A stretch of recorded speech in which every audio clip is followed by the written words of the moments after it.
Today, the Trump administration announcing oil drilling in portions of Florida and California. We're joined by Congressman Jimmy Patronis, who has written a letter to President Trump with concerns over this issue. Thanks so much for joining us, Congressman. Thank you for having me. Tell us a little bit about the concern that you have and what prompted you to write this letter. So, the Department of Interior will periodically need to update their potential leasing plans for mineral exploration.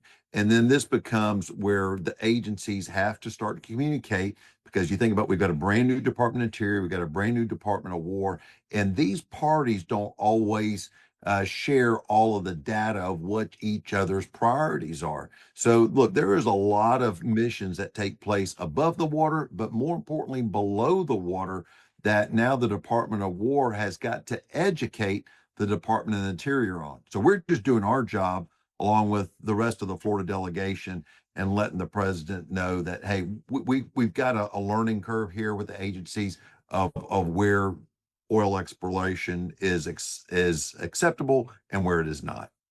So, right now, what has been proposed would include areas of the Gulf that you say could potentially be detrimental to our military bases. The area in question, it's about a third of what we call the Gulf Test Range. And so, whether it be hypersonic weapons, whether it be bombs, whether it be submersibles, the Gulf provides a very unique set of circumstances that doesn't exist anywhere else in the world. And it also creates a test bed for the latest and greatest technology and weapons that keeps our country safe. So, whether you're at Tyndall or Eglin or Herbert Field or NAS Pensacola, all these installations, are all contributing to our nation's national security, but they do it by leveraging the test range. And of course, we are both familiar with the oil spill. Are you concerned about something like that happening again? Yeah, look, it was a difficult time.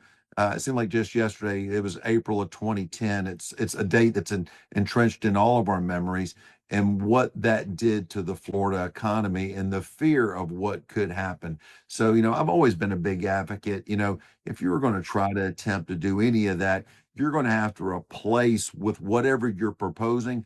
If it's drilling, it's going to have to be exponentially more beneficial to the finances of the state of Florida and the coast than what you could potentially harm. So the military is worth, billions of dollars of annual recurring resources and jobs, and there's affected families.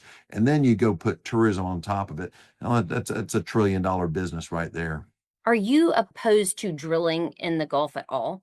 Yeah, I look, to me, the Gulf of America is not a place for drilling. I feel like there's other places that are eligible for it that we should consider.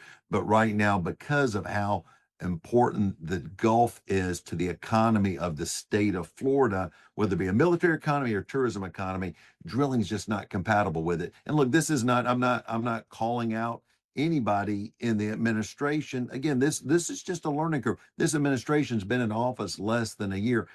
Secretary Hegseth has been on the job less than a year. Secretary Burgum has been on the job less than a year. And all these new people, some of which don't even know where, the panhandle of Florida even is. Some of them think that we're in the Eastern time zone. Some of us think that we're part of Alabama. But no, we're a very important part to the security of our nation.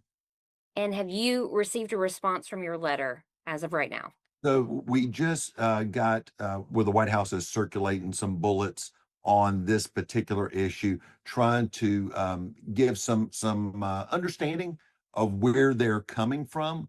And so, literally, this has just come out. We hadn't even really digested it all yet, but it's important right now. Our letter that we sent is part of a public comment period. And so, just like earlier this week, Okaloosa County went ahead and drafted a county resolution saying that they opposed drilling in the Gulf. I appreciate that. And I encourage our chambers of commerce, our defense alliances, all of which, if you feel the same way that we do, the same way Okaloosa County does, please go ahead and draft a letter, be tasteful, and let us help you deliver that to the appropriate parties of the Department of Interior to take that all in as a way to bring some common sense to this decision they're deliberating. All right, Congressman, thank you for your time. Appreciate you.